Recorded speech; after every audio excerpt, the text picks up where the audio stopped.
Hello everyone, আসসালামু আলাইকুম। Faria beauty parlour থেকে রাফিজা বলছি। এই আপুটার বুড়োটা অনেকটা উপরে নিচে আছে, দেখতে পারছো তো। আপুটা কিন্তু পার্মানেন্ট আইব্রো করার জন্যই আসছে আমার কাছে, সাথে ফেসিয়াল নেবে একটা, আর হচ্ছে গিয়ে তিল বসাবে। তো আপুটা অন্য এক জায়গা থেকে তিল বসাইছে নাকি নিজে করছিল, এটা ঠিকঠাক হয় নাই, তো আবার ওইখানে করবে। তো এটা দেখতে পাচ্ছ, এটা হচ্ছে আমার বুড়োটার ফাইনাল যে রেজাল্ট সেইটা।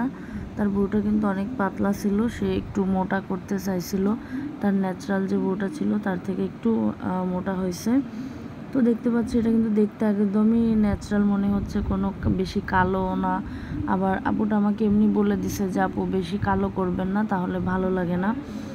আর এইখানে তিলটা বসাইছি, দেখতে পাচ্ছি এই যে তিলটা একটু এদিকে ছড়ানো মনে হচ্ছে, এটা আপু আগে করছিল এটার উপরে, তো সেটা ঠিক হয় না, এই জন্য আমি ওইখানে আবার নতুন করে দিছি সুন্দর করে ছোট একটা। এখানে আরেকটা ফেস আছে, এটা দেখতে পাচ্ছ কালো তিলে ভরে গেছে। তো আপুটাই কালো তিল রিমুভ করার জন্য আসছে। তো প্রথমে নম্বিক ক্লিপ দিয়ে আমি এটাকে র্যাপিং করে রাখছি 30 মিনিট। তারপরে হচ্ছে গিয়ে আমার কাজটা শুরু করব।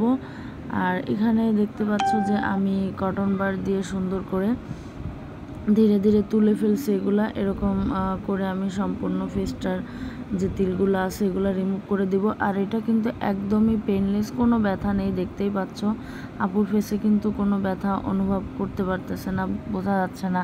ফেস দেখে কিন্তু মনে হচ্ছে যে সে কোনো ব্যথা পাচ্ছে না, আসলে এটা কোনো ব্যথা নেই, এটা একেবারেই ব্যথা মুক্ত। তো তোমরা চাইলে এরকম যাদের মুখে প্রবলেম আছে তারা অবশ্যই আমাদের সাথে যোগাযোগ করতে পারো।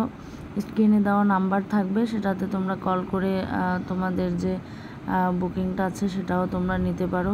যেসব আপুরা দূর থেকে আসবে তাদের জন্য আমার ডিসকাউন্ট থাকবে, কারণ তারা অনেক দূর থেকে আসে, আসলে দূর থেকে জার্নি করে এত দূরে আমার কাছে আসে, এটাই আমার কাছে অনেক বেশি মনে হয়। কেননা এত দূর থেকে কাস্টমার এত বিশ্বাস করে ভালোবেসে আমাদের কাছে আসে, তো এটা আমার কাছে অনেক বড় পাওয়া। তো দূর থেকে যারা আসবে তাদের জন্য বিশেষ ডিসকাউন্ট থাকবে অবশ্যই।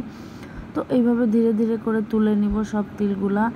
আর ভিডিও ভালো লাগলে অবশ্যই বেশি বেশি লাইক কমেন্ট শেয়ার করবে, সাবস্ক্রাইব করতে একদমই ভুলবে না। তোমরা কিন্তু ভিডিও দেখো, লাইক করো না, শেয়ারও করো না, সাবস্ক্রাইবও করো না। তো এখানে দেখতে পাচ্ছ ফেসটা একদমই ক্লিন হয়ে গেছে, পুরো তিল উঠে গেছে। এখানে আর একটা তিল বসালাম, এইখানে দেখতে পাচ্ছ এই যে একটু গর্ত মতো, এখানে আপুটা আগে নিজে থেকে সুই দিয়ে করার চেষ্টা করছিল, বাট ক্ষত হয়ে গেছে জায়গাটা, তিলটা বসানো হয় নাই। ঠিক সেম জায়গাতে আমি আবার নতুন করে দিলাম। দেখতে পাচ্ছি তিলটা কিন্তু অনেক রাউন্ড হয়েছে আর খুব সুন্দর হয়েছে। তো এখানে আমি ধীরে ধীরে করে তিলটা বসানোর চেষ্টা করতেছি, কেননা এটা আসলে অনেক সেন্সিটিভ কাজ, একটু যদি এদিক ওদিক হয়ে যায় এটা কিন্তু আর উঠবে না, পার্মানেন্ট বসে যায়। তো এটা আসলে অনেক খেয়াল করে, অনেক ভালোভাবে কাজটা ঠান্ডা মাথায় করতে হবে ধীরে ধীরে। তো আপুটা আমার কাছ থেকে ফেসিয়ালও নিয়েছে, অনেক দূর থেকে আসছে আপুটা। এটা হচ্ছে বাগেরহাট, মানে চিতলমারির ওইদিকে আর একটা জায়গার নাম আছে ওইটা। তো চিতলমারির ওই পাশ থেকেই আসছে আপুটা ভিডিও দেখে। তো আমি এখানে তিলটা বসিয়ে নিলাম, তিলটা অনেক সুন্দরই হবে, দেখতে পাবে তোমরা। আর কিছু কথা বলি, আজকে আমার মনটা এত বেশি খারাপ, মানে আজকে আমি এতগুলো প্রবলেম ফেস করছি, মানে আমার লাইফে মনে হয় না যে আমি একদিনে একসাথে এতগুলো সমস্যার মুখোমুখি হয়েছি। মানে সকালে ঘুম থেকে উঠে যে সমস্যাটা শুরু হয়েছে আর রাত পর্যন্ত সমস্যাটা থেকেই গেল, একটার পর একটা প্রবলেম হচ্ছে এদিকে সেদিকে। মানে আমি সারাদিনে এত ডিস্টার্ব ছিলাম, কি বলবো। আসলে মাঝে মাঝে মানুষ মানে এরকম করে যে তখন আর কিছু ভালো লাগে না, মনে হয় যে দুনিয়াতে আসাটাই মনে হয় ভুল হয়েছে। তারপরও আল্লাহ আমাদের দুনিয়াতে পাঠাইছে নিশ্চয়ই আমাদের ভালো কিছু করার জন্য। তো আল্লাহ যতদিন বাঁচিয়ে রাখবে, বাঁচতে তো হবেই, আর সমস্যার মুখোমুখিও হতে হবে। সব কিছু মানিয়ে নিয়েই হচ্ছে গিয়ে জীবন চলা। তো দেখতে পাচ্ছ এখানে কিন্তু অনেক সুন্দর হয়েছে তিলটা, পার্সোনালি আমারও খুব পছন্দ হয়েছে।